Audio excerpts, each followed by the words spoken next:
Hey everybody, this is Alaska. Here to let you know about Anchor by Spotify. Let me tell you about this system. So basically, it's the easiest way to make a podcast. It's everything you need all in one place. It's how we make our podcast. It's a great system. Gets you on all the sites you need. Anchor lets you record. You can edit like right from your phone or your computer. So no matter what your setup is like, you can start creating a podcast today. Then you can distribute your podcast to the most popular platforms, including Spotify with like just a single tap. Once it's uploaded, it's out. Boom, you can get everything set up. Anchor is also the only place where you can publish video podcasts to Spotify. We're going to have to look into that. With Anchor, creators can earn money on a variety of ways, including ads and podcast subscriptions. And best of all, it's totally free. So if you download the Anchor app now, you can get yourself started and you could be like us, call out culture. It's kind of what we do here. So, get on it.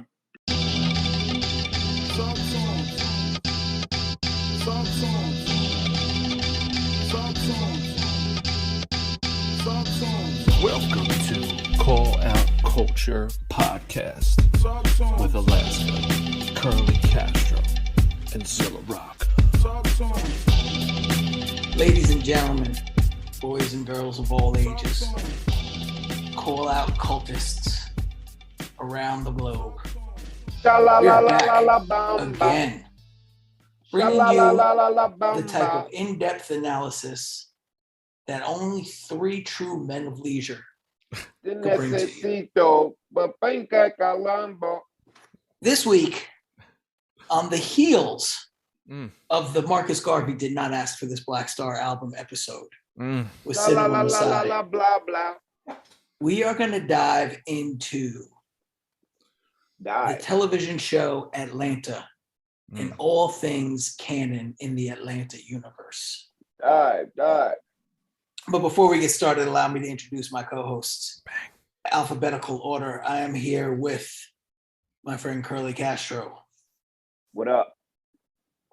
And my friend Zilla Rocker. It's Roche, but thanks. AKA, I was just about to say, AKA Zilla Roche. When I'm in Europe, it's Roche. I just called you Zilla Rocker, like you're coming out the bullpen for Atlanta. Yeah, Zilla Rock. Or yeah, or I'm Like- in an like 80s you're wrestling in- duo. Or you wearing Weird Science or something? Weird. Yeah. Weird side. Weird Science. Did they remake that? They did a remake. Yeah, they did that. Or a show. Wait, I they think it did a was TV remake show. of Weird Science? Yeah, I'm pretty sure they made it a Who show. was in it? You're Like right, Zac yeah. Efron or somebody? Or who was in it? Was it one of those guys? One of the contemporary brown hair guys? I'm Some pretty white sure. dude, yeah. I think like Seth Green was in it, maybe? I don't know. That's what I'm saying. I think it was One of those brown dudes. hairs. One of those guys. Or like in here. Breckin Meyer, who's like But I wonder who the handsome Seth girl Green. was. Well, who was the girl? Was it Megan Fox or somebody? Was it a knockout or something? Let's investigate this on the old internets. It had to be in the 1998. It was on the Sci-Fi Network for 4 years. So it was a series. It was a series. Correct. It was a Right, okay. series from Was it anybody famous? anybody. Dog, 88 episodes. We need to catch a Holy lick like that. shit. Some little show that just stays on. Battlestar since You know what's crazy? or some shit. At times you know who played the Kelly LeBrock role? Fucking Vanessa Angel from Kingpin. Remember her from Kingpin? She was the girlfriend. Yeah, she can't. She was a smoke show. She had a good 3-4 year run. She was a smoke show. Drawing a She blank. can't hold Kelly LeBrock's jockstrap, man. Well, that's not here nor there. I'm talking. Saturnalia. You know what's crazy? In a time where there's like all these streaming platforms and all these fucking shows, and you get a kind of overwhelmed. There's a lot of streaming joints we don't even fuck with. Tubi Right. and Yeah, there's there's a so lot many, of right? independent joints. Yeah, there's really Paramount Plus, all that. But Shudder the is flip one. side is, on Crunchyroll. one end, there's so many choices at all times. It's like kind of paralyzing. But then in 1998, because there wasn't many choices, Weird Science TV show got to do 88 episodes. Remember in '88, we thought there's like 100 cable channels. This is outlandish. No, I didn't Yeah. have cable. I didn't fuck with no cable in the 80s. You were privileged. No, you said '98, right? Yeah, 98. Yeah, you said in the 80s. I'm sorry. Sorry, I meant '98. I was thinking. Yeah. Thinking when it was getting 98 there, said you 88. starting to think. Well, I mean, I when I went to college, there was one cable TV downstairs in the lounge. Yep. Everybody else had broadcasts in their rooms. And they were just starting to put coaxial cables in people's rooms, like the little cable that you just screw into the back of your TV.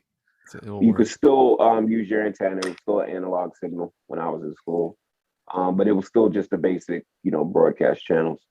And the channel for Urban Expressions, 48 or whatever. Yep, channel 48, shouts to the gods. Then they started giving cable to the kids. And then I think it took some years for me, but there was that basic package with your TBS, TNT, the ESPN, with Discovery Channel. Yeah. What else am I missing? Something. I'm just saying, like those basic like A&E and shit like that. A&E, okay. TMC was first Bravo. part of that. AMC was part of the basic package at first when they were showing the black and white movies at first, before they got into Breaking Bad and all that. They were American movie classics, AMC. Yeah. So Nickelodeon, maybe. And then there was the premium channels, which were Showtime, HBO, Cinemax. So yeah, I'm just nitpicking the last, but I remember it was like 30, 40 channels. Yeah. Then the next wave was the Cinemax West and Stars Black, when they was breaking the channels up into multiple channels, something action, so you just get more action movies on that, Stars Action or whatever. But I don't know. Yeah. Because I was in and out the cable game, to tell you the truth.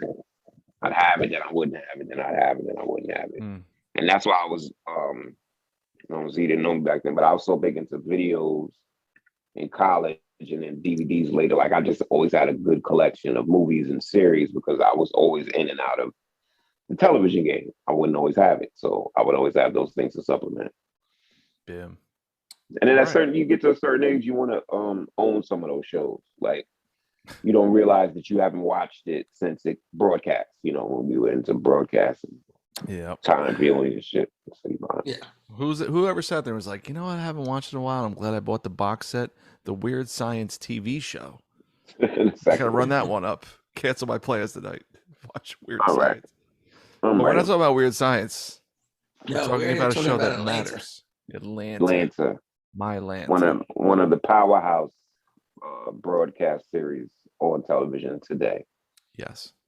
So I think if you listen to this pod, avant-garde envelope push. I do give us some dap that some of the listeners, for example, who never saw Snowfall, watch the show based on our episode.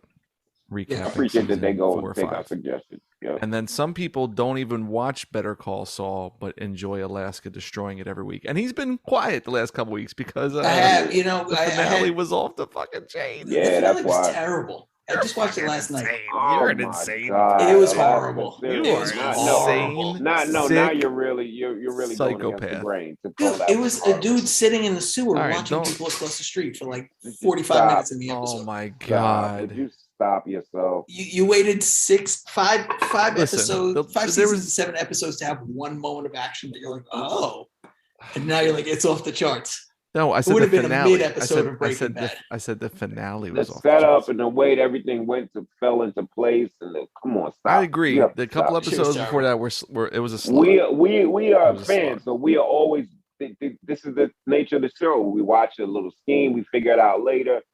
Saul comes out with you know what? Me and Zilla have more positive talks. We don't want to talk with you about Saul. We just listen to the little one. I mean, it was you're just poison to the well. You're mud to the water. Anyway, the point I was trying to make is we do really well when we talk about fucking deaf jokes and Sean J. Period 12 inches on this show, but when we talk about the TV, we're equally as fucking influential. I'd like to think. You know what I mean? Yeah. So enter Atlanta season 3. Yeah, I mean, I don't know if we're necessarily at the forefront of this. I feel like this is in the zeitgeist. People are talking about this for a while now. But let's talk about the season. Let's give some thoughts on the season. Z, why don't you set us off? Yeah, Z, kick it off. My thoughts on the season. So I did a rewatch of Atlanta maybe like 4 months ago. And it was just on a whim. I was just like, I just love the show, half-hour episodes for the most part. And just, waiting for it to come back on. So after I did the rewatch, I'm like, man, this really is so subversive and fantastic. And I remember talking to you guys about certain episodes or certain little things you catch on a rewatch. And then also like thinking about where everybody is now since the show started with Lakeith, and Brian Tyree and them. Even Zazie Beetz, you know, plays Van. I mean, she was in Deadpool 2 and shit. So it was cool seeing them, you know, before. I mean, Donald Glover's huge, but before they were what they are now. Right. Anyway, so watching the new season, where I felt like they subverted their fame, because now they all are huge. Like Brian Tyree is in Marvel, Lakeith has been in Get Out, and you know, Sorry to Bother You, and Donald Glover's been like the most quiet. I don't follow the Star Wars shit. I imagine he's pretty big with that, but I mean, you'd be surprised. Not really. Like, okay. it's more his music than anything that he kind Even Yeah, I his mean, music, he still doesn't he hasn't dropped any with albums. There's with been a with couple the of Star singles. Wars, he plays his part. He's not too big. He's not too small. Okay. He's That's cool. young Han Solo. He plays his part. Not as small Orlando, as the Spider-Man right? role, but very Lando. He plays Lando. But yeah, it's really the one movie too. Yeah, exactly. Okay. That's all. Yeah. That's all there is. Yeah, there's no. Okay, so and then Zazie Beetz, like I said, she's popped up in Deadpool 2 and a couple other things. So I feel like they subverted their own fame, which was interesting because when we saw the trailers and it was all them with these out of context like European looks, you're like, oh, on this season it's going to be really weird and maybe like they're famous overseas and doing whatever.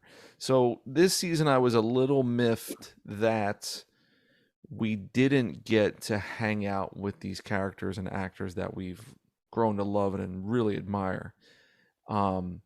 So I'm hoping if they could course correct anything, it would just be to get more on-screen time with, you know, Paperboy and Darius and all them. Outside of that, it became like a launching pad for I feel like Donald Glover, and I think his brother writes and directs some of the episodes too, just to tell what they felt like, stories they wanted to tell. And it happened to be on the series of Atlanta, which is ballsy to do. And I think it was very disorienting and subversive at parts to be like, huh? I'm like, because you're waiting, like, where the fuck's Paperboy? You know what I mean? Like, where's fucking Darius? Like, who are these white people? Or like, who's his family that has nothing to do with shit?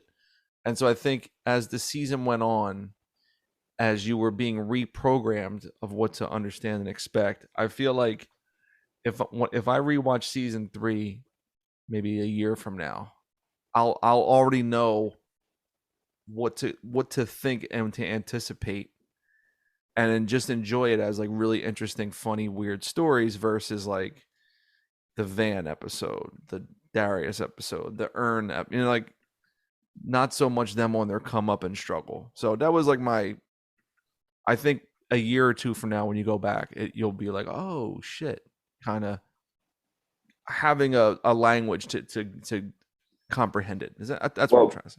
Piggybacking off of that angle you're bringing up, I thought it was genius and brilliant because you started off when you first were talking about it. You started off with the genius and then you veered into what you didn't like. But I thought the subversion was important because they were like a team of the league, but they were like, fuck that, we're gonna do what we want to do, and they created this pastiche of real-time episodes and these anthologies, and they were like, we're gonna do what we want to do, even though what was successful, what drew you all in and what you want, you know what I'm saying? That's everything. That's us. We're entertainers. Right. That's everything. Everybody wants you to recreate the last thing that they loved about you. Right. Yeah. And the daring ones, the ones that are brave and courageous, they go in a different direction and give you another slice of their art for you to hang on. Okay, you like that? We're going to try this and see if you like this. We're not going to give you the same.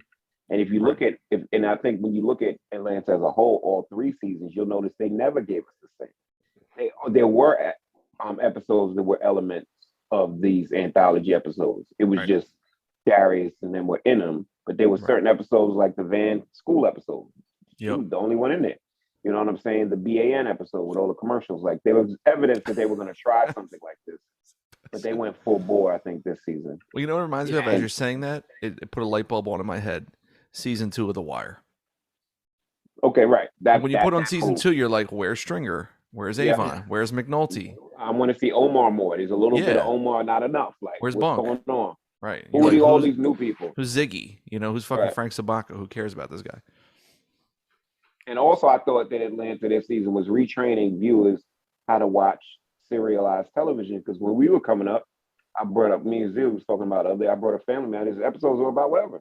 There was no conclusion. There was no big arc. Now with binge television and things like Breaking Bad and even Ozark, some in the present and the past, there's these overarching things that have to be resolved and strings that have to be, loose ends that have to be tied up. Back in the day, we used to watch shows of just families just doing shit. There was no, maybe there was a two-parter with a PSA at someone's the end. on drugs. They find someone on drugs and they would all sit there and talk with Fran Tartikoff or whatever. But nowadays, we expect that. But shows, there aren't many shows that are just about existence. And maybe Abbott Elementary is doing that. But I think there were shows that were successful with just stuff happening with no big conclusion or cliffhanger. Just real slice of life shit. Just slice of life shit. Big Bang Theory. Yep. Just go in this episode. And I think there's a challenge in that because we got reprogrammed with binge television to want these conclusions or cliffhangers or these big connecting dots and stuff like that. Yep. I think it just re-expanded our mind to how we used to watch television, so we can now expand our mind in the present on how we should watch television. Well, it's all journey too, right? Like the joy of all those shows that you talk about, like those big sort of like prestige TV shows, or the journey of it. Like the conclusion was always unsatisfying. Yeah, pretty much. So almost like, across the board. A lot of them, yes.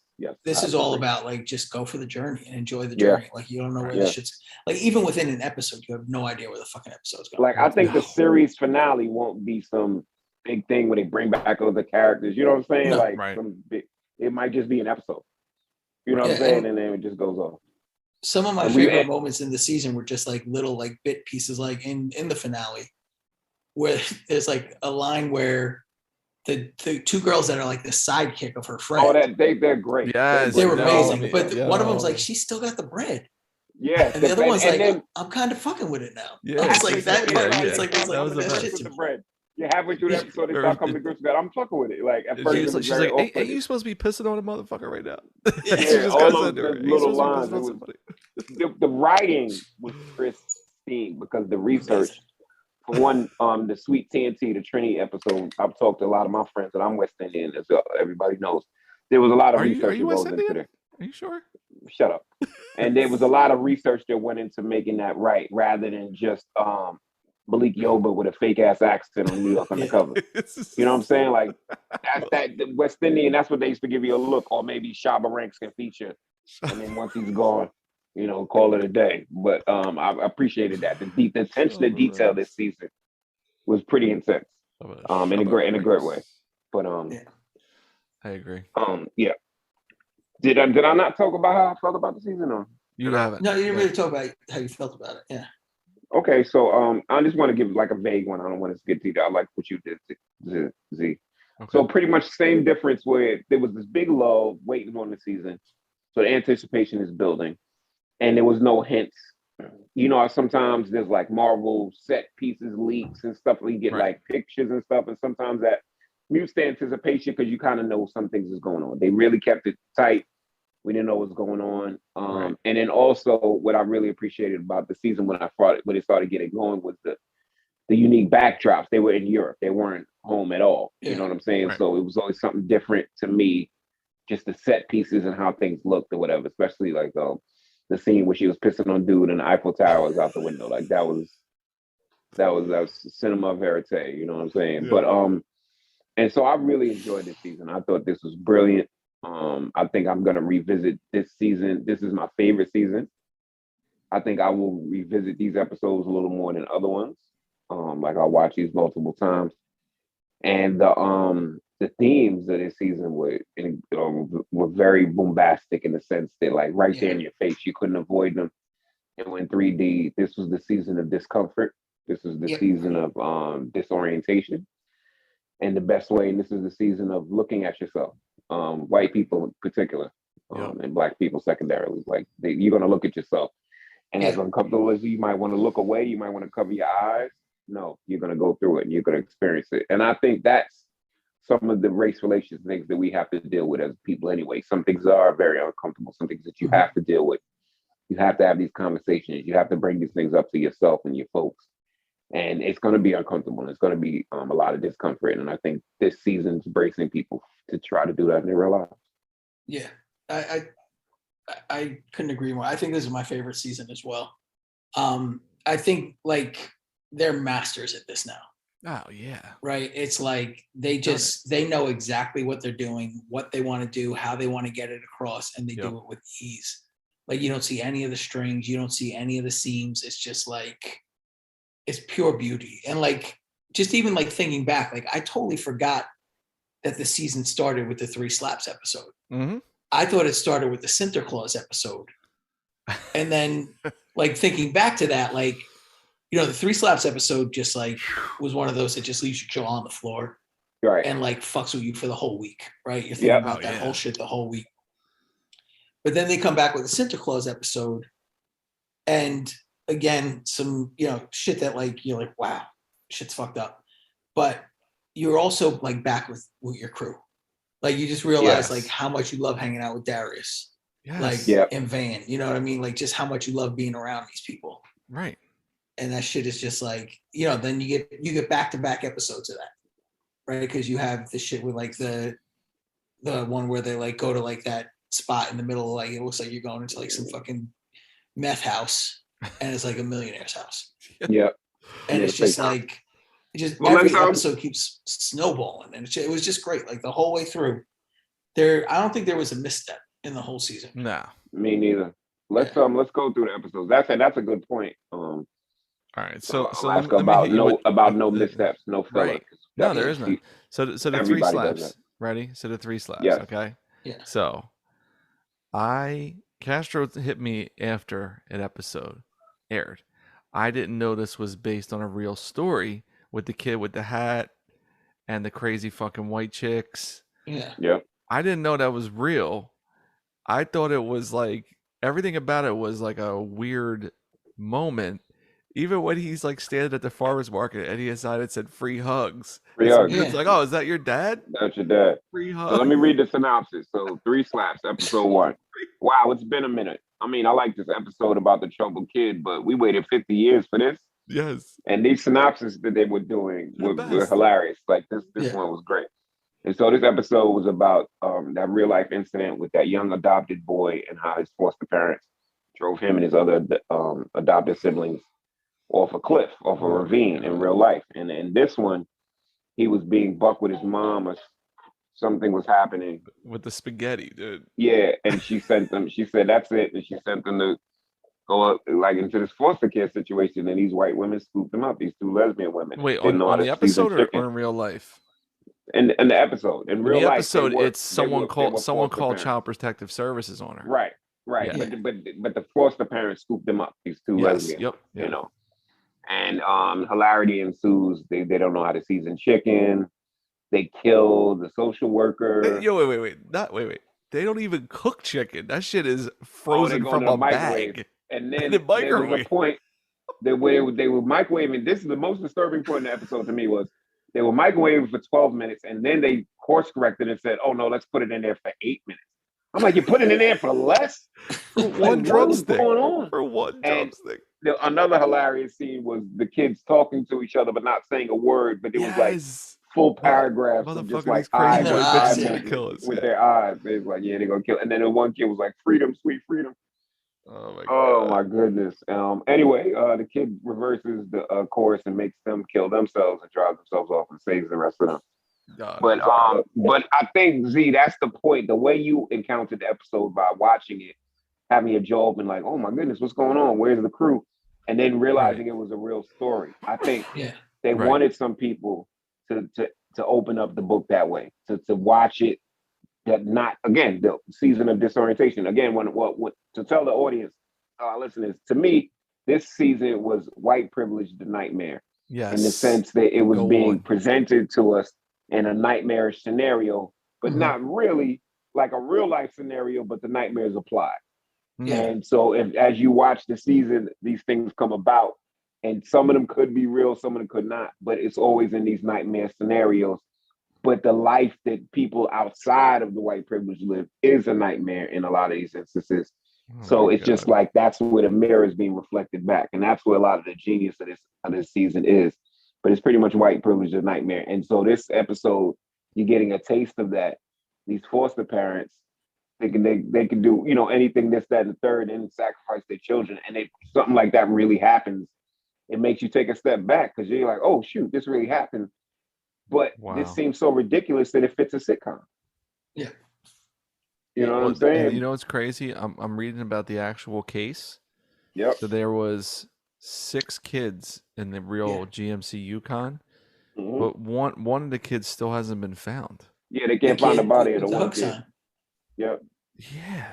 They can't find them, but they fell off a ravine. Bodies could have exploded, but that's another sad part is they can't find one of the kids. Dog, and they were hitting the kids with the fucking NyQuil. Yeah. Yeah. They gave the kids Oh my god. Oh my. It's a nightmare. God. One of the other themes I think was also in the world that like the nightmare of white privilege was the sort of perceived goodness that white saviors see themselves as having. Yes. Like I thought like in the episode at the with the old man in the tree, there was like the moment where the woman kind of like just accidentally said something that was perceived by a white savior to be racist. Yep. And like he basically socks when socks went over the girl. Socks, yeah, like when socks was, I can't believe she said that to you. Oh, in the second episode or whatever episode, or the third episode, yeah. Yes. Third. Oh my god. But and then you just sort of see like them sort adding of adding on, creating this world where they have to be the savior, they have to be the good entity in the universe, right? And just making things worse for everybody. And I think Definitely like you kind of have worse. elements of that with that couple as well. Like they have they're at the farmer's market. They're like out saving the world, right? Yes. They're feeding the kids like string beans and asparagus, and they feel like, oh, this is better for you than what you're used to eating. Right. They're but they're acting like they're do-gooders. The blind arrogance of it. Yes. And what they think is best, even killing the children. Yeah. Even kill. Yeah. Remember they were like, "There's no other way." They're holding hands and shit, and it's like this is what irks me so much about. And today was the 2-year anniversary of the passing of George Floyd, or the George Floyd incident, right? And we talked about on the show. We talk about with each other all the time. But what the thing I don't like that has come out of that situation is like this season really deals with that shit, like the post George Floyd world, where white people feel like we saw in that episode also with the guy in the house in the tree, like they have to jump up and act, right? And what I don't like is the presumption that the minority in the situation is incapable of taking care of their own business and their own lives. So it's like, no, like we'll do it for you. Or even in this, like we'll show you kids. Remember the kids kept being like, I'm hungry. My stomach is empty. But this is better than, they said, like, you're used to all that oil and grease and fat in your chicken. It's like you're incapable. So because we're so progressive and lefty and savior swooping in, we know how to do it better than you and your family and your ancestors and your whole fucking thing. And so like that's when you Castro, you said this very early in the season. You're like, this is the nightmare of white privilege. And it was a prophecy that fulfilled itself as the season went on. But when we got into the second episode with the blackface, what country was it? Let me read the synopsis. Let me read this. The synopsis was great. Santa Claus is coming to town. I think everybody knows blackface ain't cool anymore. We get it. They be trying too hard to go viral. So there's tradition about their Santa Claus. There's a black guy with black feet. His name, and he climbs down the chimney, and he's covered in soot, and so they represent that annually by covering themselves in blackface. It's changed recently, right? But Darius and them didn't know that, and so they're randomly bumping into people in the blackface, and then as the episode goes, they're seeing more and more, to the point where at the end, the whole crowd is covered in blackface, and Darius was like, and Al's like, we're not doing this. We out. No.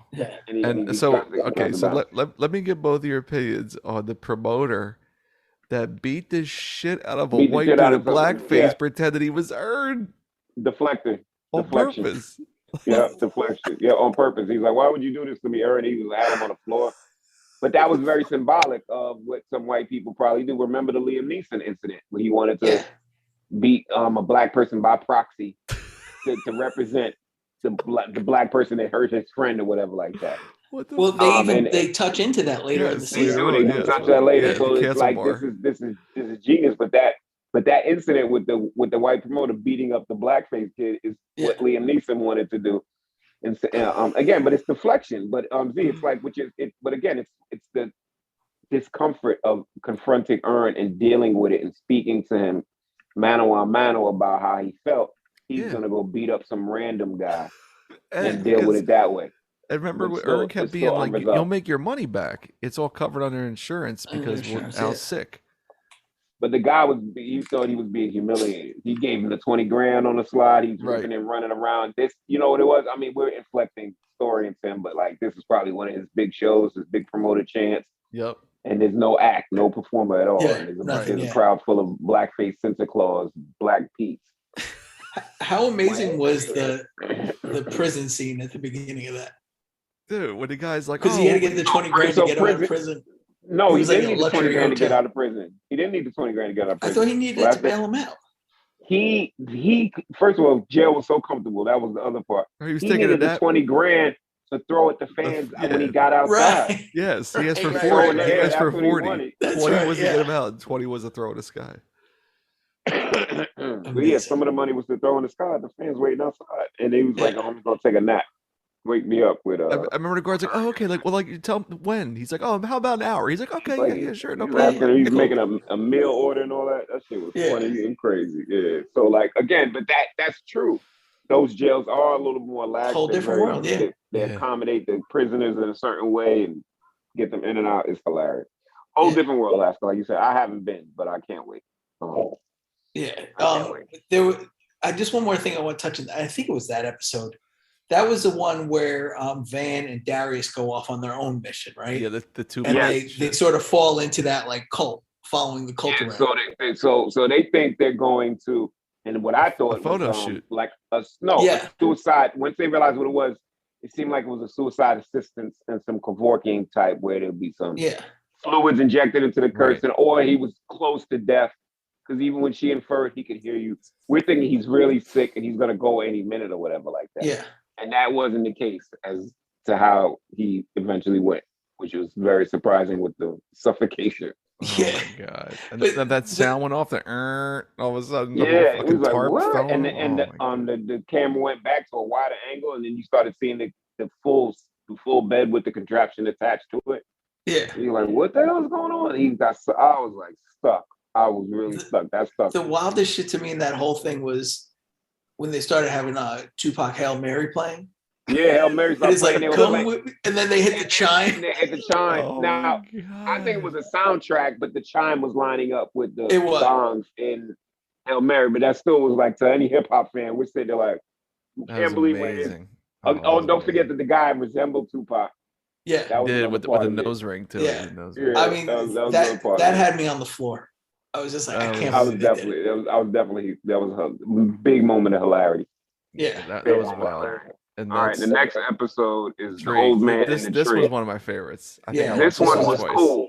This one was cool. Going to rich parties and meeting weirdos. Season 1 was better. But now this description shows the self-deprecation they're doing and the self-awareness they're doing with these descriptions. About they saying this one was cool. Going to rich parties and meeting weirdos. Season 1 was better. So they're already like dissing their season. It's hilarious that they're doing that in descriptions for the episode. So this one, they go to this rich person's house, and at first, Alaska alluded to at the beginning, it was a fake house front. It looked like a flat, like just kind of dilapidated. They went inside, and like for 3 floors, it just looked like old staircases and like shag carpeting and wallpaper and stuff. And then it was like a fake house in the front. They walked through it, everything was all high tech, and there's like a fast food place in there and a tree in the middle of the place and stuff like that. And so they're bumping around meeting different people. And this is this was the good part about it. Was the 2 things going on. There was that one artist bleeding money out of him, and it was not just Al getting robbed. What was the other part? Because that was another part I was talking to you about. There was the thing with Darius. The other racial. Yes. Because she said something like, black men. Yeah, that's the aren't thing with interested socks. And then there was another thing. There was a thing with socks. There was a guy taking the money. There was and Al, and there was and maybe that was another it. thing. And then Al It was was another with Nando. racial. Oh, he's talking Right. about the ghost in the house in the picture, or Yeah. whatever. And he said No, something. not that specifically. No, I'm Oh, I'm that trying was to fucking hilarious. He's talking about the ghost trying to pissing all think over something. about. He said ghosts having sex with him. They're playing the cards. No, there was something. There was something I wanted to make this point, and I didn't want to lose it. But I was talking about it early in the week. There was something about the realization of the black kid siphoning money from the white guy that wants to Yes. pay for culture. And Yes. there's a price to be paid. The same way the rich guy was so disoriented about having to pay off Al from losing the Yes. game. Right. Like Yeah. the reality set in, and there's a prices to pay, and it's like you can't flub it and kind of wing it or whatever. If you do, you're gonna get siphoned like that white guy that was trying to buy the culture. That's what it was. Yeah. Right. Buying the culture, hanging out with Al. The consequences are, Yep. you got to pay him when you play cards and you lose. Like you can't just be like dabbling in the culture just to be like hanging out. In the same way with the guy that was promoting the skater. You don't know what you want. You don't know what you're doing. Wasn't this the episode when Van pushed the fucking guy in the pool? Yes. Yes. Yes. And this is when I said to you, Castro, I was like, she's a shitty mom. So this is when we first started seeing evidence of something going on with Van this season. Yeah. Because she had because that's when he sat down with her. He's like, does your mother know where you are? And she's like, does your mother know where you are? What the fuck are you asking me this for?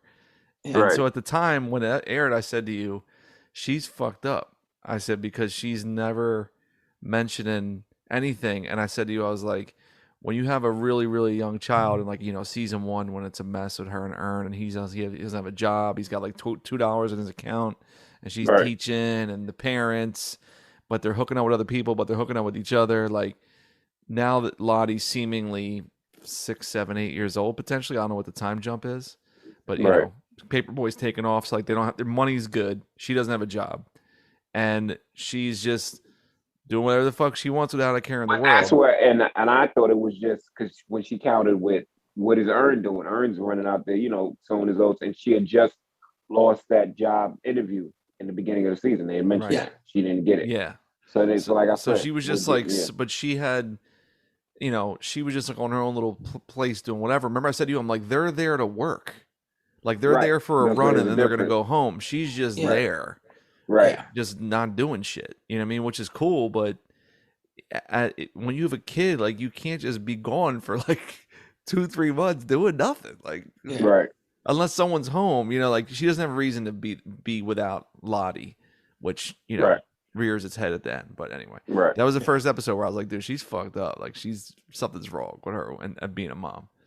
Now the next episode, let's do that and then take a break because the next episode, real quick, I just want to tie something into it because I think it plays into what happens with the next episode, right? Because part of the thing is like when Ern realizes like the sort of long lineage of history that this guy had with exploiting Black culture. Yes. He was like, yeah, let's fucking run this dude for his loot, right?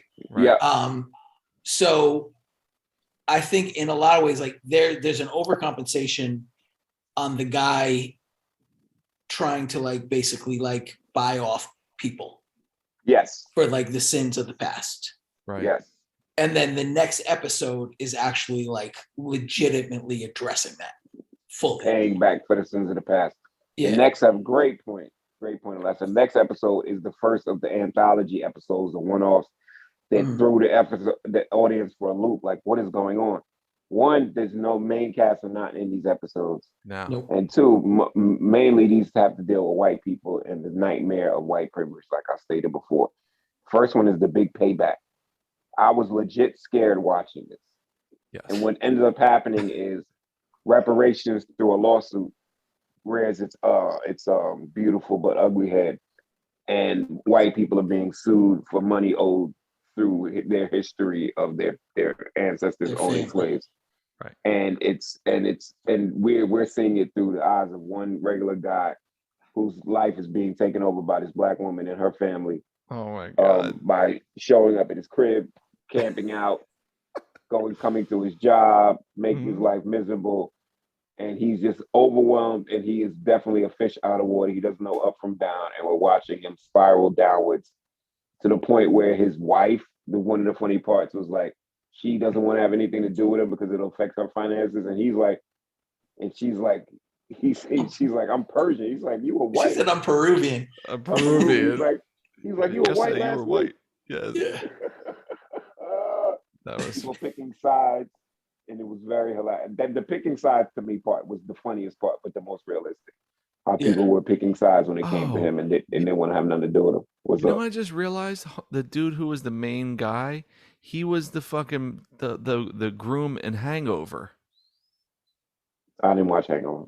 The one that remember they find him on the top of the fucking hotel? Yeah, you're right. Yeah. That's him. That's the groom. Word. Now, all right, so let me ask y'all two, since y'all are of the lighter persuasion of the podcast. So this episode comes on. How disoriented were you, and were you actively asking out loud, what's going on here? What is going on? Just by the main cast not being around and them slapping us with a totally different style. I wasn't, because they did it in the first episode. True. Gotcha. I was more just like sort of watching the whole thing unfold, and sort of like thrilled by watching it, but also like the description said, like, oh my God, like that shit seems awful. But yeah, I wasn't really thrown for it. Like, as far as that, it was more like, it was just a really sort of like strong satire, I think. And I remember getting through it and being like, they really like nailed the point there in a way that like a lot of sort of more heavy-handed approaches never did. True. I kept waiting for someone from the show like to pop in somewhere, or it to be tied to like, hearing Paperboy on the radio or some shit. And maybe like 10 minutes in, I'm like, oh, this is its own world. This is not going to be Darius, swings in with something weird off the wall to say. I thought it was, it was again like a nightmare where it's like, okay, if you guys are about that shit, are you willing to pay for it? You see what I'm saying? Like, do you really want to be a part of the cause of the solution? What if someone's fucking garnishing your wages and taking your fucking house? Like, word? You really about that shit? So it was the ending where it was just, you just see, I don't know how long into the future it shows when he's just working some, dumbass catering job where he's just like, oh, give her 15% of my check, whatever year it's. And everyone just kind of had peace with it. Like, oh, from now on, just like 15% of my income goes into shit. All right. You know what I mean? Like, let's have a good shift. Here's today's specials. The trout, with the sesame, seeds and all this. Like, it was like a nightmare but afterwards it's like, okay, like this is just my life now. Like, I just lose all my shit, but whatever. Well, there was an inevitability to it. He was running from it the whole episode. Right. Yeah. And trying to find a way out of it. And there was no way out of it. It reminded me of like a Japanese horror movie where there's no resolution. Like, the angels don't swoop in and kill the demons. You went into the house and you shouldn't have. And it's going to kill you. And so that's what his, conclusion was. You're going to have to pay? I thought one of the things that was really interesting. So there's the part where the dude blows his head off, right? Right. Yes. And he's talking about it, and he's like, this is the penance, so your children don't have this hanging over their head anymore. Right. And it made me think of this conversation I saw with Cornel West and John McWhorter about reparations. So, Cornel West is a sort of, I don't know if he's socialist or not. But he's more like definitely like progressive left. Yes. Academic from, I think he was Cornell University as well, right? If I'm not mistaken. Yes.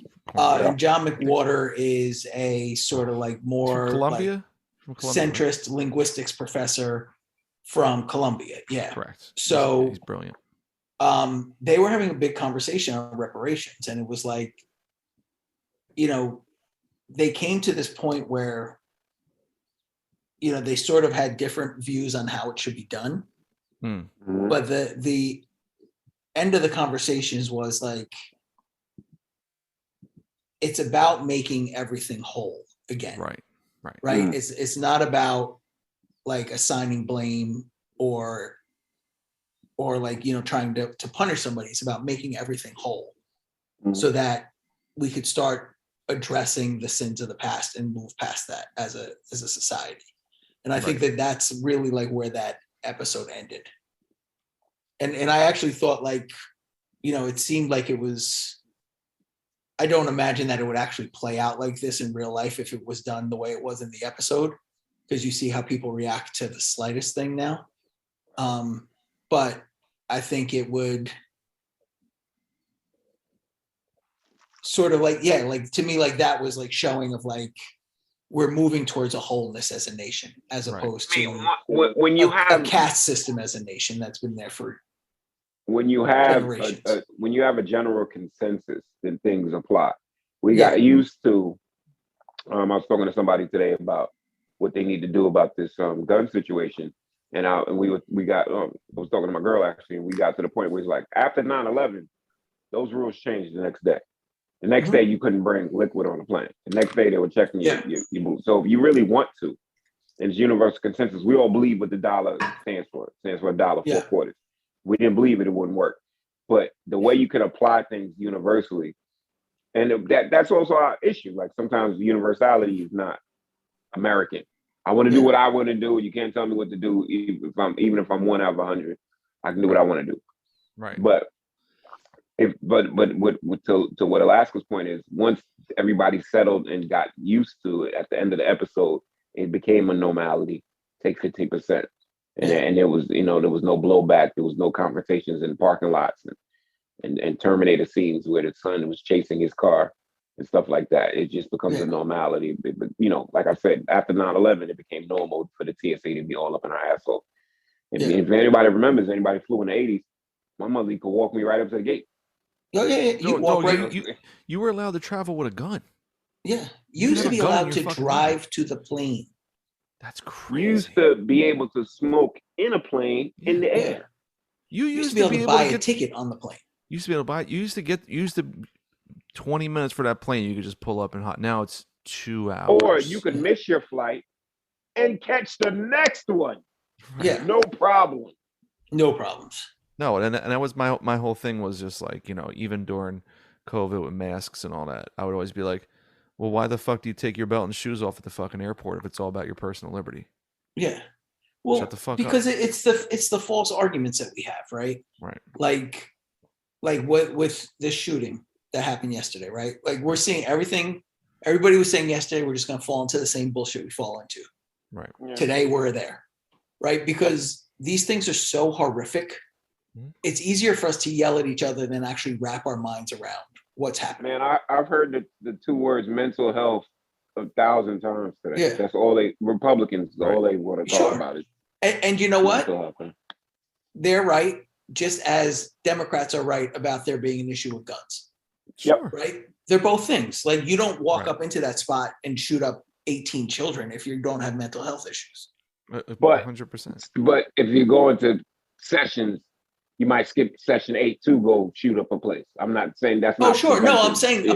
both of these reasons are legit, but we have to. Yeah. We can't actually address it because once we do, we start looking at the horrors of what our world creates. Yes. And the culpability that we have in all of these things by not acting for years. Culpability is another theme this season. Yeah. Very much so. And I think that episode was very big on that. Like, we don't want to have these conversations, so we have conversations about other things. Yep, definitely distracting tactics. Yeah. All right, let's hit a break. Yep. Yeah.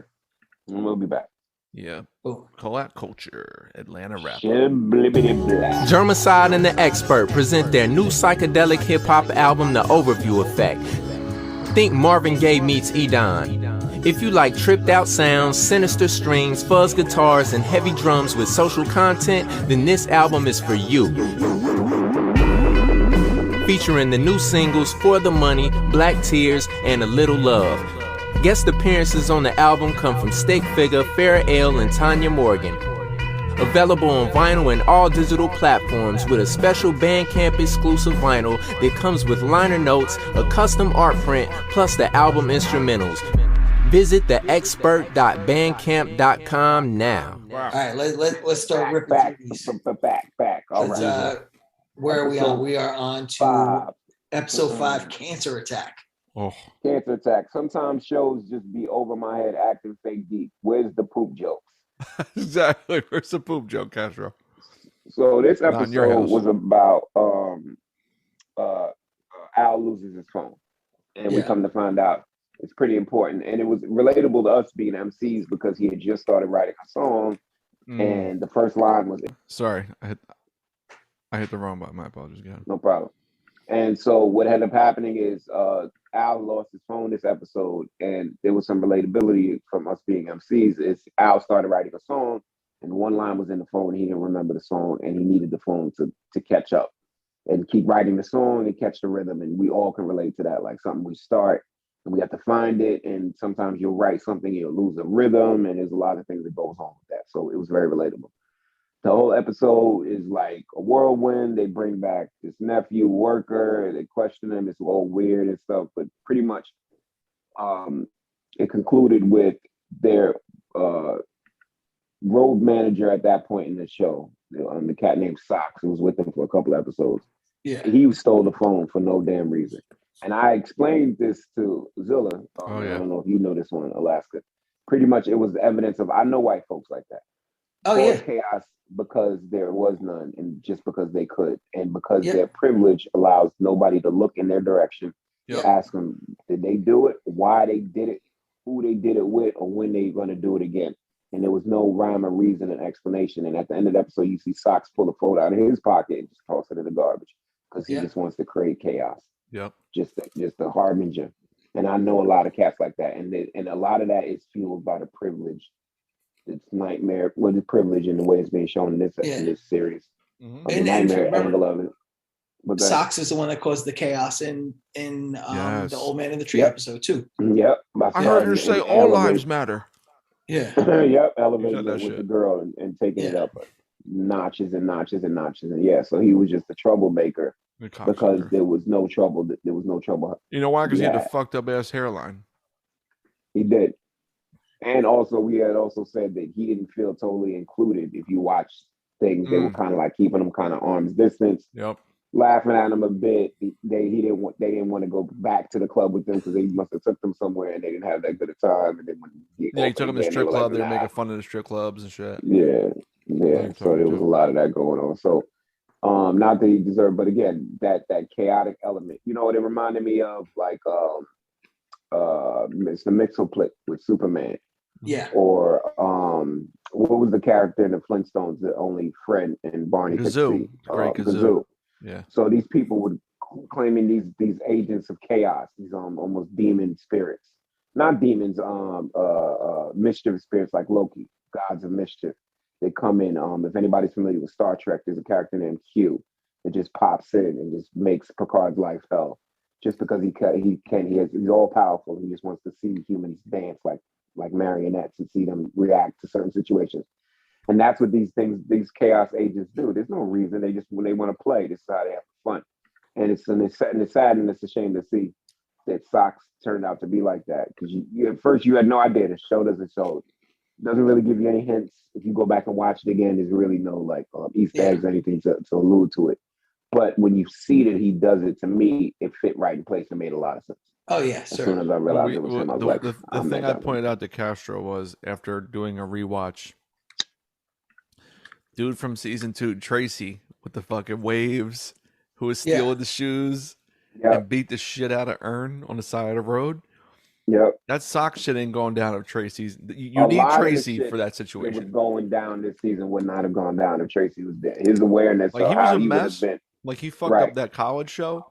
Yeah. But when you're but overseas, he would have kept all that shit in straight. Yep. Yeah, exactly. like he would have fell in line at the more reps he got with like them doing shows and getting money. Yes.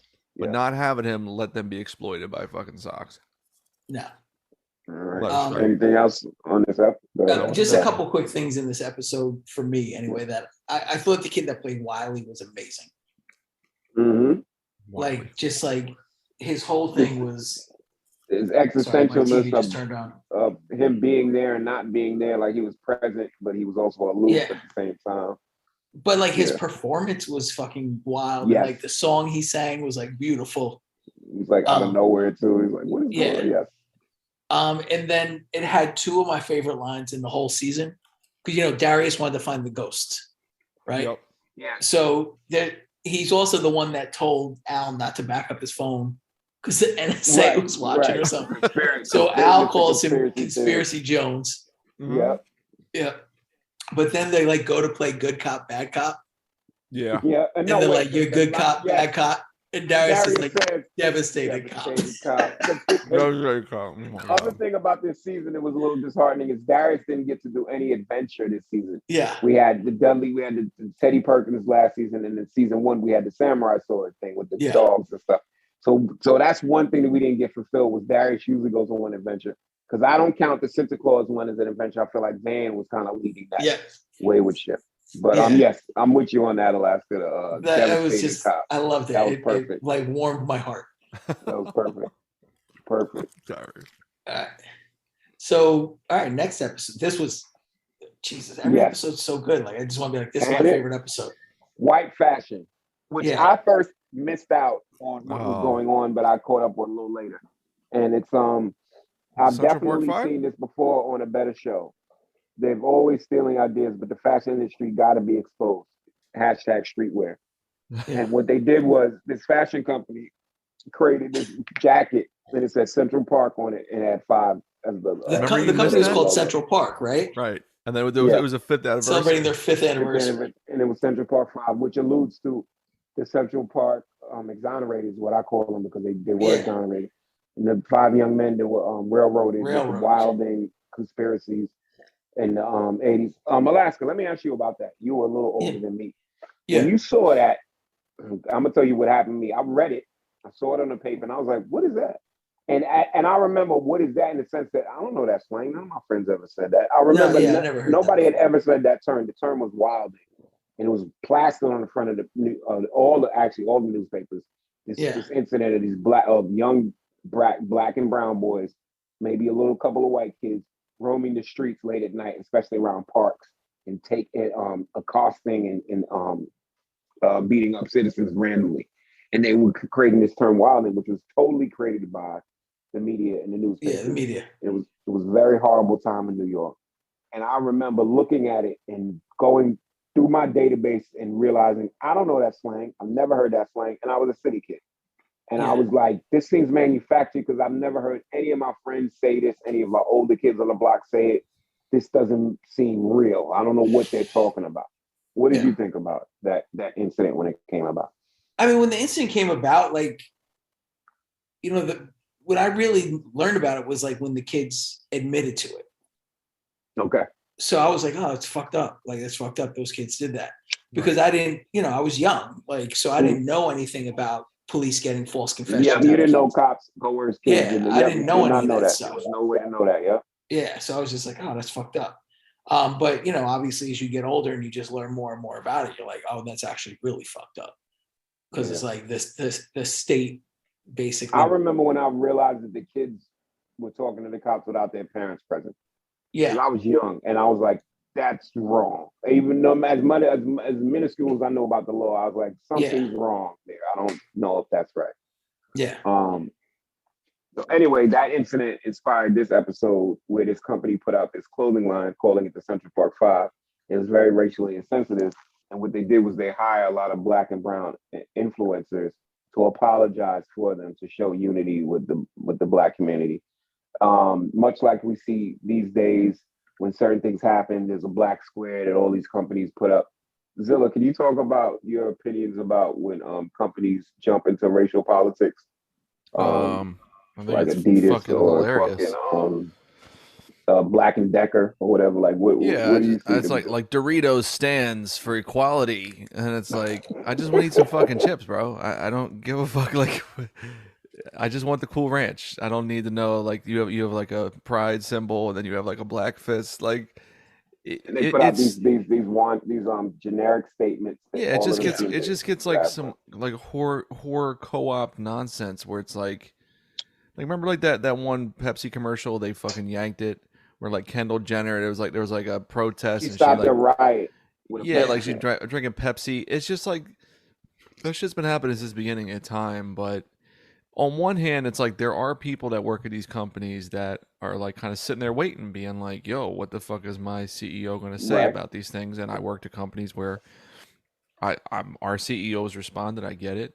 I didn't work for like Starbucks or something, but I just think it's disheartening and stupid because it's like There's a you're just doing this shit disingenuity to it. because It's disingenuous. It's very yeah, you're just disingenuous. doing this shit because this is the wave to the people that buy your shit, and you feel like you're gonna lose them if you don't stick a flag in the sand on the moon for this shit. Like you don't really give a fuck. Like you're not doing anything about it. So No.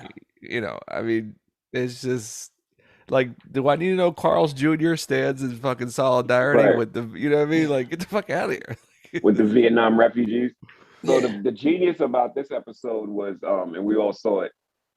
So fucking Al does a commercial, and the theme is invest in your hood, and he really wants to put money back in the hood. Al is like, he's unaware that these organizations take this money and they use We all this money come from a hood. for their own efforts, and they reroute money and stuff like that. He was Yeah. very unaware. He thought you create a cause and they really put money into it, and he was taken aback when he realized he did his commercial, invest in your hood, and they immediately started co-opting it, and they made it like this worldly black They and made it white Benetton. commercial. Benetton, And they made it was. Benetton, and it was very meta, and these two cowboys was kissing, and Oh my it was God. all these different mixed match couples, and it was like invest in your, and it was like everybody has a hood. It was something like that, like everybody Yeah. has a hood or something like that. Yeah, everybody has a hood. Everyone has a hood. But the irony of the timing of this season is also very pertinent. We'll talk about that in a couple more episodes as we break through this. Reinvest Because we're also going through the time right now where certain Black Lives Matter chapter leaders are being called to task about money that they've generated through donations and what have you, and how they've invested in themselves and enriched themselves, and now they're millionaires. Not all of them, but some of them took that money and started donating it to themselves and their family members. And it's like, what and it's the eternal question. When there's a social issue or when a disaster happens, people ask, where does this money go? Even when Red Cross is involved, a lot. I remember there's a big Red Cross conspiracy about where is this money? Where's my money actually going? Yeah. And people spend a lot of time researching these organizations to find out the route of these donations to make sure it's secure or not, or if it's just throwing money into a void. And so this episode addressed some of that and where this money goes and what these organizations do. Shouts to my man Khalil. Khalil's the one. There's one guy. He was like, they were like, you even black? Like that one guy. Yeah, he was the Sean King stand-in, right? Yes, definitely. Talcum X. Shouts to Sean King. Talcum X. Yeah. Talcum X. Hilarious. Yeah, I also I said to Castro, remember when Khalil says to Alfred, he's like, they're not gonna help tear their own company apart. They're not gonna fund their own downfall. Right. Yeah. And I said to Castro, I said, it's funny, I just saw an ad today of like Levi's being like, in the world right now, there's fucking 77 tons of clothes that go into waste every year. And if you get Levi's, it's like recyclable. I was like, they don't want you to buy less fucking Levi's, bro. Like, why would they want you to buy one pair of fucking jeans? They just don't want you to buy Old Navy. That's what that's what all that here's the funny part. Like, here's the funny part. I bought a pair of Levi's maybe like 3-4 years ago, and I'm about to have to take them in for a second time to get the shit restitched because they're falling the fuck apart. Yeah, of course. So fuck them. They're basically Old Navy, except add on $40 because it's Levi's. Yeah. But Levi stands with the refugees. Don't forget. Yeah, I mean, they stand for workers' rights in Guatemala, Castro, whatever the fuck it is. My wife and I talk about this shit all the time because it's like, like you got kids in school, where we work. It's like they're always like the principal or like the CEO, whatever, is always writing a letter to the employees. Like you were talking about that earlier. And it's always like, nobody asked you to write that, first of all. Mm-hmm. But why don't you just write me a letter when you don't agree with the good shit? Like when you're like, you know what, cops should be killing people.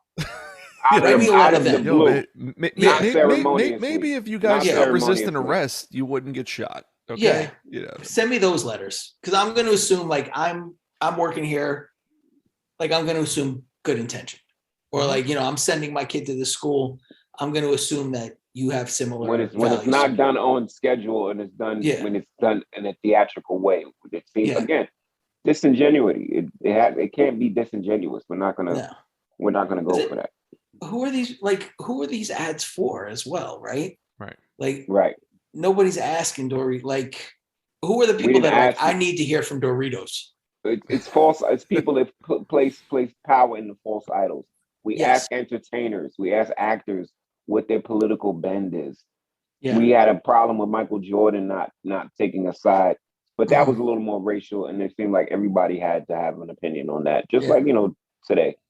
But again, it's like you're looking in the wrong direction, if you ask me. Nobody looks at a senator for their opinion when they're the ones that opinions go into voting the legislature and stuff. Maybe we should be concerned about their opinions. Maybe we should listen to what the police commissioner has to say, or the comptroller, or whatever. Yeah. But no, we're very distracted. We're watching TV and we think, okay, I watch this person on TV 3 days a week. Right. This person is important and I need to hear what they have to say about foreign policy or whatever. We're very confused. The boss at my company can't drop a bomb on a nation. Right. Let's talk about this episode. We'll take last break and do the next episode. The basis. One of the classics of this season might be one of the best episodes this season. Now wait, I think after it aired, Alaska and I didn't really like it or get it. I got it that way. I thought it just took a long time to get to where it was going. I love this episode, Trini to the bone. Again, it's about Trinidad people from the island of Trinidad and Tobago, and it was just so accurate. Are you from the West Indies?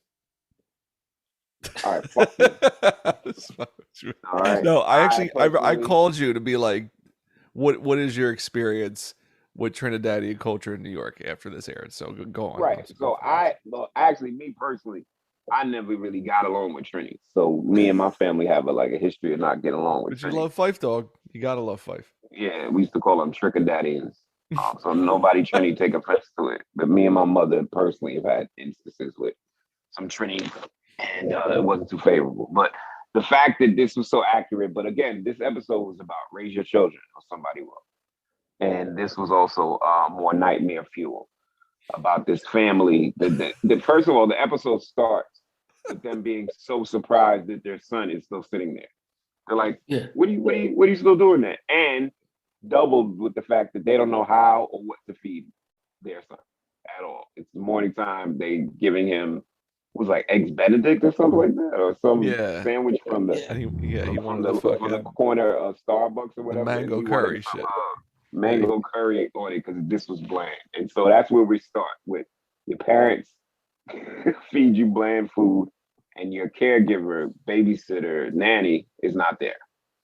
We come to find out that she has passed away, and then the episode takes us on a circuitous roller coaster ride of this white family going to this black Trinidadian funeral and their experience there, and how what ensues is some guilt from both of them in different ways. The mom is feeling guilty as she doesn't want her son to feel left out and neglected, like she saw it illustrated at the funeral with some of what was her name? Miss what was the character's name? The nanny. Shit, I don't know. Hold on, let me see if I could. Zoe, do you remember? Wait, what was it? What was the nanny's name? Oh, Sylvia, right? Miss Sylvia. And so Miss Sylvia neglected her family to take care of other children because she was a nanny. And that is also a traditional and cultural thing of West Indians that do raise other kids, raise other children. They're in a lot of nanny positions. They come from the island specifically to do that. And a byproduct of that will be neglecting your own family when you're not there because Yep. you're raising up some other kids in there, and there's a lot of resentment that can be built up, and that was illustrated. So the mother felt that way when she got home, and the father was feeling a certain way about he wants to expose his son to real life events, and he thinks he did well by taking him to a funeral, even though the kid was young. But amidst all of that is the hilarity of the kid being so influenced by Trinidadian culture. Chet Hanks makes an appearance. The kid finishes people's sentences with a half accent. It's so funny, but again, the sad and the nightmare part of it is the parents don't know their son because they have no idea what he's talking about, where he gets half of the things he's saying, and what is going on at the funeral. One of the poignant lines, one of the great lines to me is the fight breaks out, some more commotion is going on, the casket's getting banged into, and the white family's trying to leave. And then they stop. One guy grabs the mic and he says, "Stop! You're scaring all the white people." And he said, "Young boy," he said, "Young boy, you're scared. You're feeling scared." And the young boy nods his head and he said, "We apologize. We just trying to show. This is how we show that we sad. This is how we show it. We sad. We sad." Just the patois angle of it, but just showing that I've been to funerals where every last one of those things happens. Somebody's trying to climb in the casket. There's been a fight. There's been a misunderstanding. There's been family strife. I've seen all of that. The food is a certain way, good, bad, and ugly. And there is big cultural differences between how some people exhibit grief and sadness and some people don't. I asked Zilla after the episode about like maybe Catholic funerals. Are they a little quieter and people are just more somber and say things silently and whisper to themselves and then walk out? It's not more of a celebration. There was a dance number at this funeral. If people are familiar with New Orleans funerals, they walk a number of streets through the second line with the horns and the music section, and it's more of a revelry than a sad occasion. So I just thought it was just good to show a glimpse of different, one, how another culture grieves, two, the juxtaposition of the white family and the young boy being raised by Miss Sylvia, and how the parents were fishes out of water. I love the episode. Yeah, I mean, I thought the end, they nailed the end with the photo that just kept coming back. Yeah, that was creepy. Yeah. And it was like, everything was just a reminder that you're not the parent. No, and then one of the last pictures when he flipped through it, the boy looked just like Sylvia with a look. He gave a look to the camera that was looking just like one of Sylvia's looks. Like legitimately, this is my boy, and not yours. Go ahead, laugh. Go ahead, G. The Chet Hanks stuff. Yeah. Right? Like, what I'm wondering is how beloved and/or how incredible is Donald Glover or the people at FX to get Chet Hanks to come on and essentially clown himself, and then later Liam Neeson to one himself.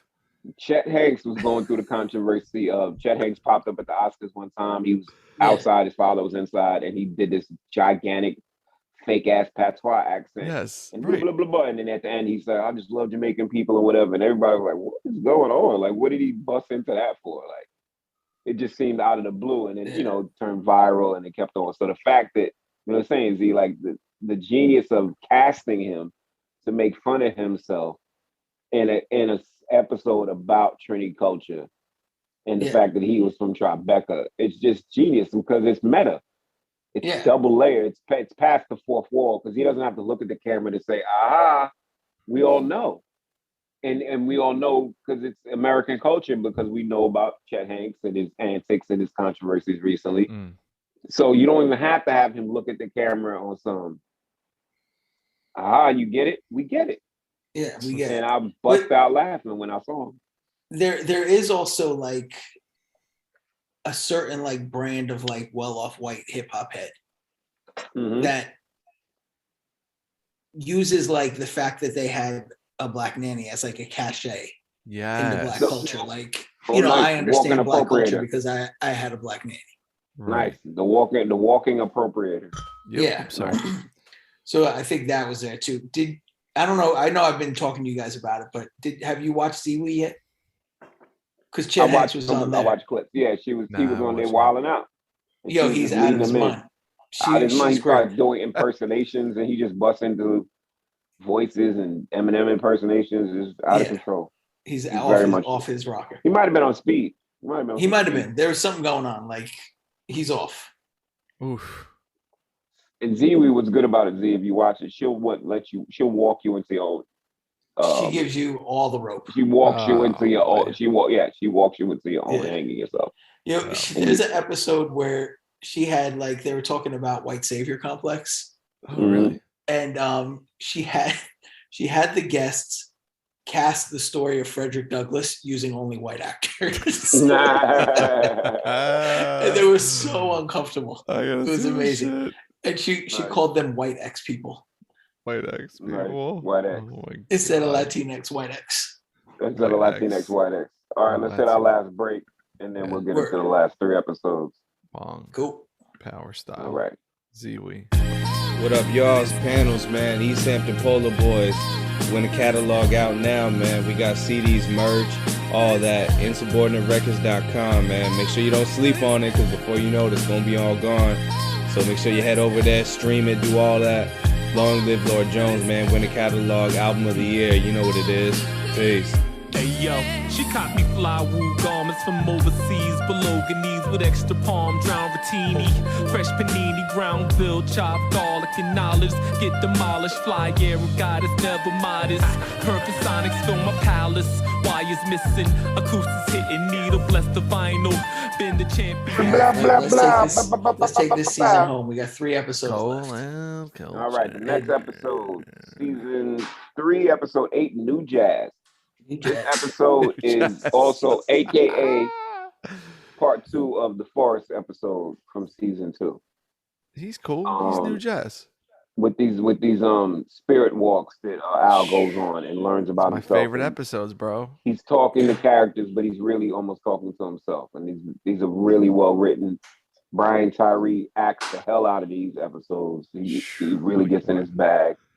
So pretty much he ends up in are they in Amsterdam? Al and Darius walk around Amsterdam. Yeah.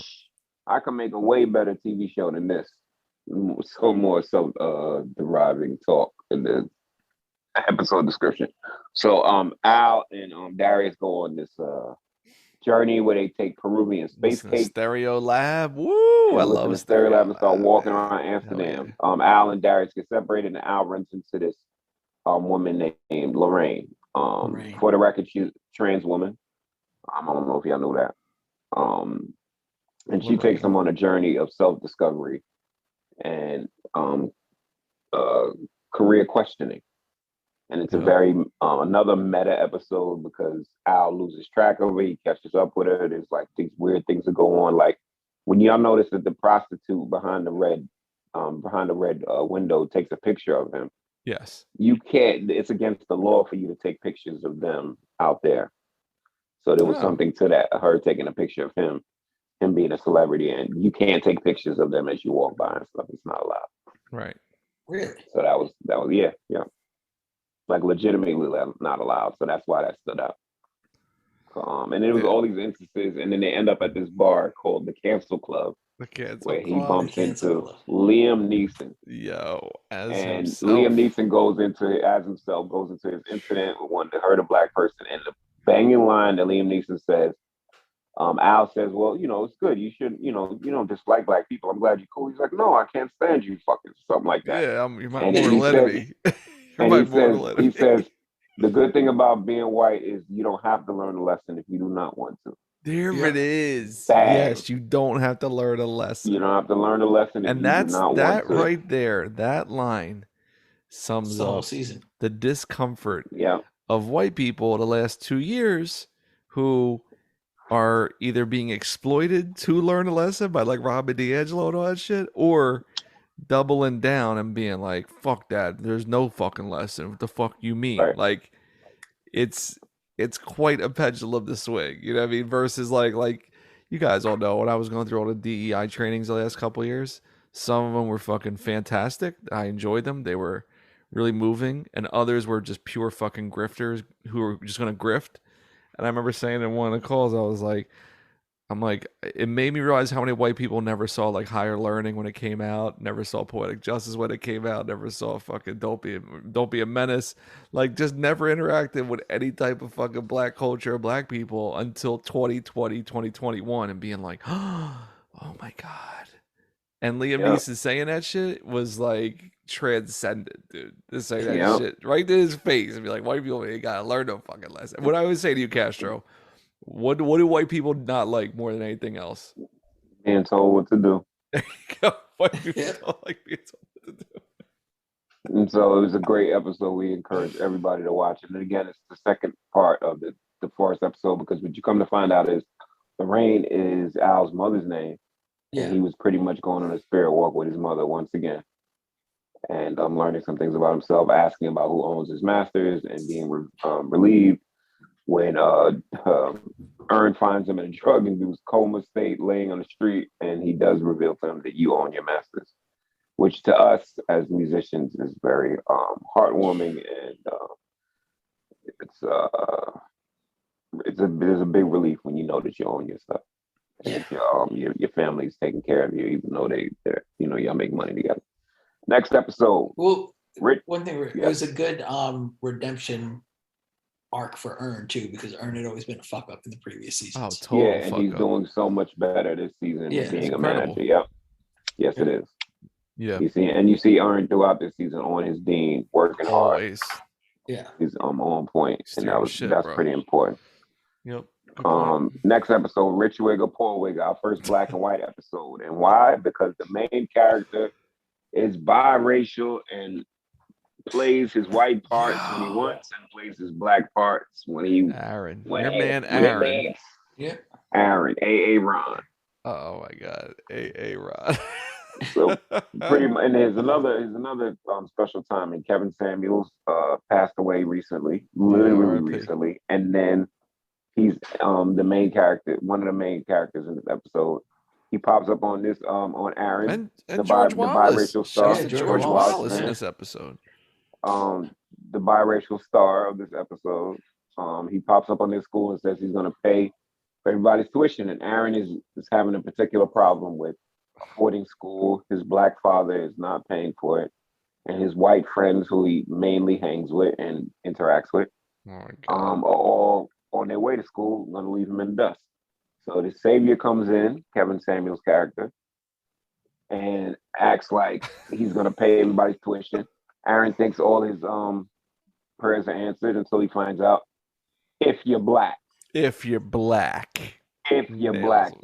tuition.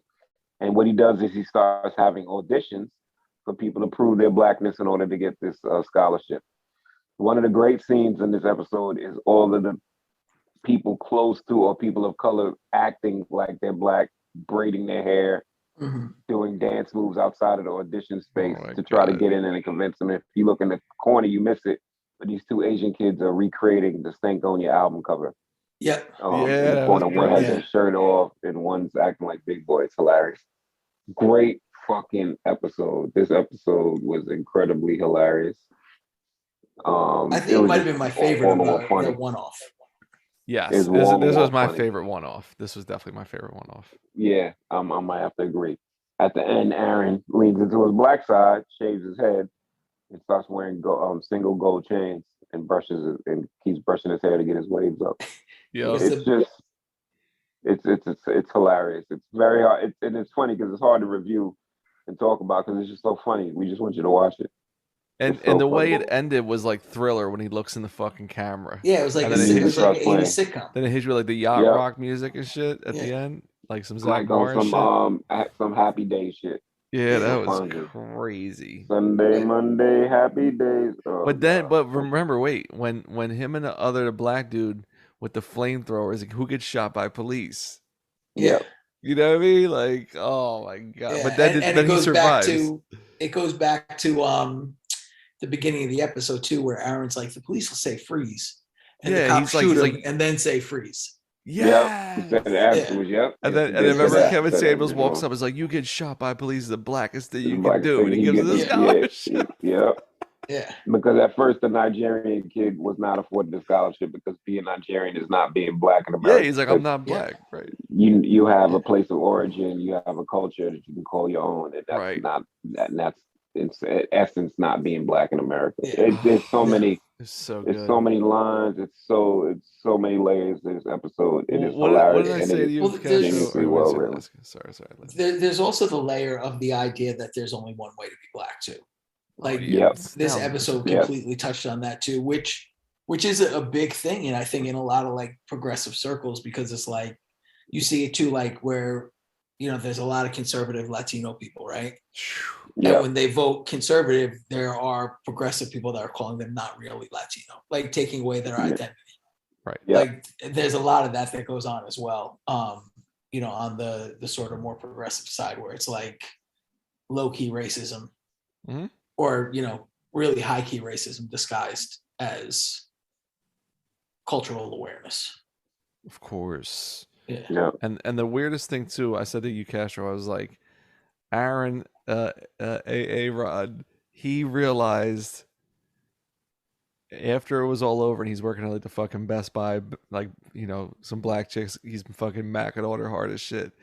He realized like him being white was a sucker's bet because he had no fucking flavor. Like he had security, but like his dad thought he was a pussy. He didn't get the scholarship. The police shot at the other dude, and he still didn't get, like, nothing worked out really well for him, and he had to keep taking L's while His leading girl was into his going for the whiteness. black guy at the school. Yep. Right, but then once he flipped the script and he said, he was like, like he said something about like being on probation and shit, and like Yeah. just go to the Yeah, front, went to tell him I'll jail. give my discount to you, like. Yeah. He just had so much fucking swag with the brush and a chain over top of his like Best Buy polo shirt. And he Polo just shirt, reminded me yeah. of so many dudes I know that were like raised in ghetto, grimy ass parts of Philly that were white, that had the like all-time hood pass. That like they Yeah. were those dudes. Like they would mac on black chicks almost exclusively, right? But this dude was actually biracial, but then like flipped the fucking coin and was like, okay, like this white shit is played out, Like, Yep. It didn't work out the way I wanted it to. Did Yep. not work out the way I wanted Oh my god, that was fucking brilliant. Yeah. All right, to. last It was such a finale. good episode. Here we go. Terraria. Finale. Terrari. Terrari. Where we find out Yo. what's going on, man. Van. Yeah, good. I've been talking a lot. What y'all think of this episode? Well, I said to Castro real quick, Alaska, as soon as it started and she had the hair and the shirt, I'm like, why is this bitch dressed like Amelie? It's the first thing I thought. 'Cause I've That's seen that wild. movie so I many didn't times. even think that. It's the first. I've seen that movie. I And have she the DVD. really looked I've like seen it. Amelie. I didn't pick up on it until She really did. Yeah. I remember in Amelie, like she knows all the fucking the clerks and the townspeople, running and she's around like coming France, and yep. going. She's always moving. She got a little fucking bike. Yep. Yeah. Yeah, it's So amazing. there was there was probably a couple more parallels to Amelie than we even know, than we even witnessed when we watched it. Wow. I was really thrown in the beginning because they went to her apartment and she was on the cover of a magazine. Yeah, So I was like, how is this like long a was weird there? dream sequence thing? What's going on with that? Right. Or like Right. has just that much time passed? But then you find out only like a couple weeks passed. Right. She was just in there getting busy, acting Yeah. damn fool. But I was thrown too because I was like, "What's going on here with the accent?" I was like, for 10 minutes, I was Yes. confused. yeah. But Dude. I thought it was great. I thought it was just a powerhouse performance from her. Yeah, This is Ozzy. And that Alexander Skarsgård cameo was great. When he's playing fucking Ashanti in his underwear. Yeah. yeah. He's like, "Yo, Shanti and Nelly still together." So here's the other thing about Zazie Beetz. She's actually German. So Right. when she did that German episode, that was legit, and she also can speak French fluently. Okay. She was she's in her bag. multifaceted. She's in Yeah. her bag doing these working on their show so far. Yeah, you Yeah. remember Skarsgård's like, it's a crazy idea. I just like to be inappropriate. I just like to take my clothes off middle of the day. Like, And they were like, "Yeah." They was Yeah. down. But at first there was no like, I'm response. into it. Yeah, but at first there was no response. He's like, "I'm sorry, it's just so inappropriate." But is it? Like he was just being a fucking rascal, and then all of a sudden he cut to her like her jacket's off.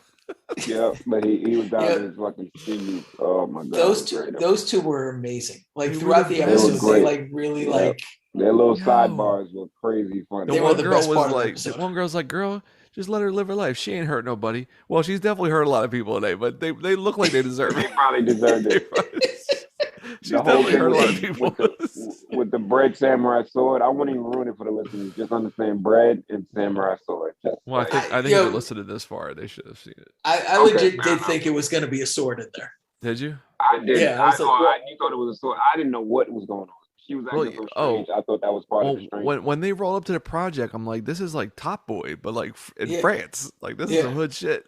And that's where they first started calling it terrare. And terrare, if you look it up, was a guy that had a weird appetite, and he was a performer. He ate a baby. He actually ate a baby. God. Oh my god! As you go through the episode, you find out the main course of this dinner that they're setting up is they're eating hands. La mine, like that dinner la mine. Who's ready Like, to use why? their Crazy hands? fried hands. Yes, fried hands. They and ate their hands, y'all. We eat the hands. Get the fuck out of here. and they coded it and everything. But funny thing is, when the black girls got disgusted and were getting up, two things happened. One is the ignorance of black pain and black women suffering and needing help, because Van was screaming her head off when she had the moment with Lottie. And if you notice, the people at the dinner table didn't move, they didn't budge. The two black girls said, "Did you hear that?" They were acting like they responded to that. Everybody else was ignoring it. But the two black girls were disgusted when they realized it was hands. Nobody moved from the table either. Right. Yeah. So you got, there was two things. It was one, there's a certain ignorance about black women needing help in hospitals, in the streets, wherever.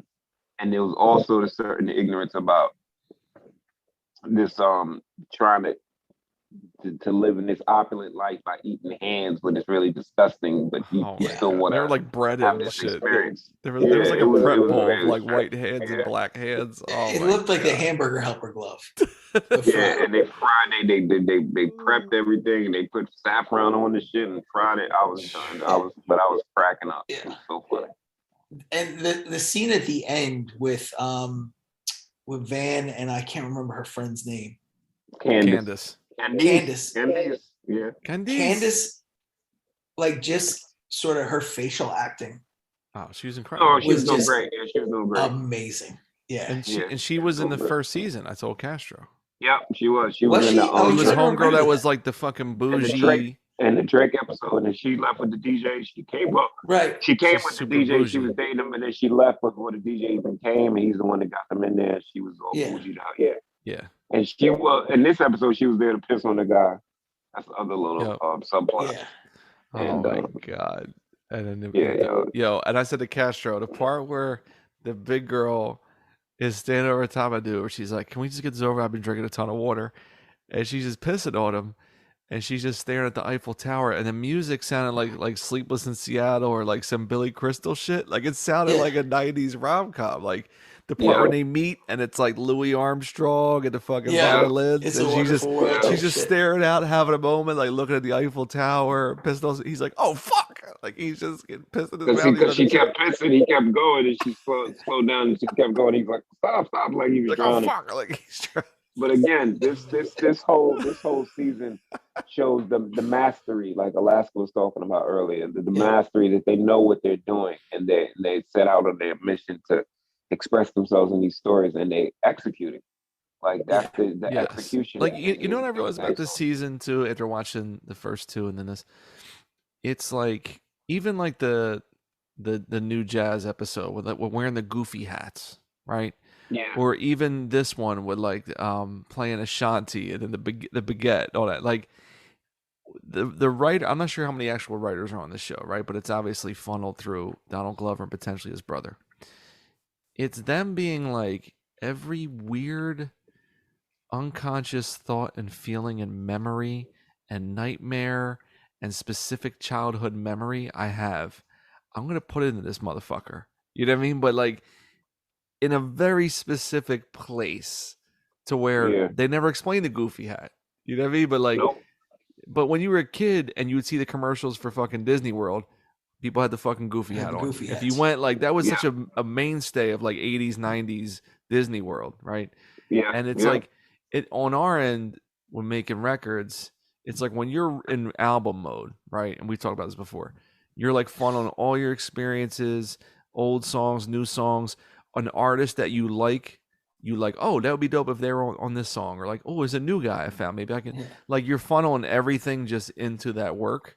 And I feel like the brilliance of this show is like even season 2 with like Bibby, the barber. You know what I mean? Like all the fucking things that Bibby put him through with like going to a construction site, dealing with his kid on the street, like all these fucking crazy things that happen. This is all from these dudes' experiences, but they know how to use it to either totally disorient you and make you feel like, I don't know where this is going, but I'm here for the ride. Or it's like the ultimate thing of like the Amelie. Like her doing that whole fucking thing, you know, where she's feared on the streets as a drug dealer, but then she's beating a dude at a museum with a baguette. And then she's Alexander Skarsgård. She's fucking spitting in his face. The fucking motel. He's like beating off furiously in the bed. Like, what the fuck is so this? You know what I crazy. mean? You want to fucking humiliate me? Oh yeah, I see. Like, After sprinkling the drugs in his hotel room. yeah, it's like, oh, these are the games. They're like, is that fucking crack? We That's play. a This crack is what we do. We play these games. Oh Wow. my god, like that is psychotic to think about. But again, like these guys have all thought about these things, or have had like weird dreams or conversations or personal jokes over time, and it all gets thrown into these seasons. And then they kind of formulate something to where you're like, okay, like this is what we're doing now. Like here we are. You know what I mean? This girl's gonna be pissing in this dude's face. Look at the Eiffel Tower. Like, oh my god. That shit is so wild. Ladies and gentlemen, Zilla is legitimately crying right now. It's just a triumph. It's just like, I don't know if they're gonna get another season, but they got one. They shot these 2 seasons back oh, to they back. did. Okay, yeah. Oh, really? Okay, that's good to know. Yeah, Because I was wondering. Supposedly season 4 is supposed to come out in the fall, but I think Okay. it's coming out next year. Oh, and then That's real quick, great. even we forgot about the one subplot about Lakeith with the pop-up Ethiopian food spot. Oh yeah. And then coming back, and the white bitch is put them out of business, parked outside. And got it, yeah. And the thing I said to Castro was this whole season was like, Darius's character kind of lights the wick, and then the bomb's about to explode, but he doesn't really do anything. He just stands there. Right. Yeah. So even with the All Lives Matter chick in the beginning of the season, or even the Ethiopian spot, or even like when he's with Van, like at the dude's dying, like he's just kind of watching havoc unfurl in front of him, whether he can stop it or not. He's just like a bystander the whole season. The observer. Yeah. Yeah. I mean, I almost feel like that's his role, right? He's just the sort of the watcher. He's not even the watcher. Like it's sort of like he's on a mission for like spirituality and righteousness, right? Right. Like finding like his elevated self, and like the things that happen around you, you take them in, but like you don't necessarily get involved because they take your energy away. Like there's this dude Carlos Castaneda who wrote these like books that were like, they ended up kind of being like a fraud. But he was like an anthropology PhD student at UCLA, and he wrote these books about they were called Yaqui Indians. They were like from Mexico. And he explored their spiritual usage of peyote. And he came under the tutelage of this guy named Juan Matus, who was supposed to be a brujo, which is basically like a wizard or a witch. And his whole teachings were about like sort of to find like the power of the universe and the power within yourself. You can't be impacted by any of the things around you, because that's just like taking away your power. And it's like whole books about like shutting off your internal dialogue. And I think like in some ways that's what it seems like Darius wrestles with, right? Because he's injured by the things he sees, but he's also like on a quest. And I think there's elements of that with him where it's like he's trying to like maneuver through different planes. And the physical plane, like, sort of is something that he witnesses and it hurts him, but he can't get involved in it. That's fucking cool. He was even like that. Remember at the Drake episode, Champagne, where he's just like by the side of the pool. And like, and what's her name from fucking Snowfall? Is the girl that comes down and is talking to him. Oh yeah? Yeah, the crackhead chick, the reformed crackhead from Snowfall. Oh, okay. Wanda. Yeah, Wanda. Wanda's in that episode. And she's down there like talking to Darius. This whole series over. Yeah, she's talking to Darius. Yeah. And then Van comes down and finds them. She's like, what the fuck are you doing here? He's just like laying there doing whatever the fuck he wants. All right. Final thoughts. Masterpiece. What do you want? Yeah. Yeah, I suggest everybody watch it and then watch it again. Yeah, I mean, the season's brilliant, and I just like not having it around for so long. Like, I forgot how much I enjoy the universe. Do that rewatch, like, bro. The universe and the company of these 4 people. It's like it's wonderful being on a fly on the wall for that. Oh yeah. I do wish, I said to Castro, I selfishly wish there was more Paperboy because he's my favorite character. But again, like whatever their thoughts and ideas were to do the one-offs and the side of the road horror shows, that was fucking cool too. And I guess they felt like, hey, if we don't have enough ideas to do a full however many episodes with the main characters, let's do something that we really want to do too. And they did it. So yeah. I'd rather do that than kind of have 4 episodes of great shit with the main cast and 6 that were filler with the main cast. Yeah, I mean, if you watch good horror anthology movies, that's what they are, right? They're like really good side stories, but there's also a good like connective tissue that brings you to all those places, and that kind of is what this season felt like, a horror anthology. Right, that's a good point. All right, well, I think that sums everything up for us here on the podcast. Yeah, I think. Looks that way.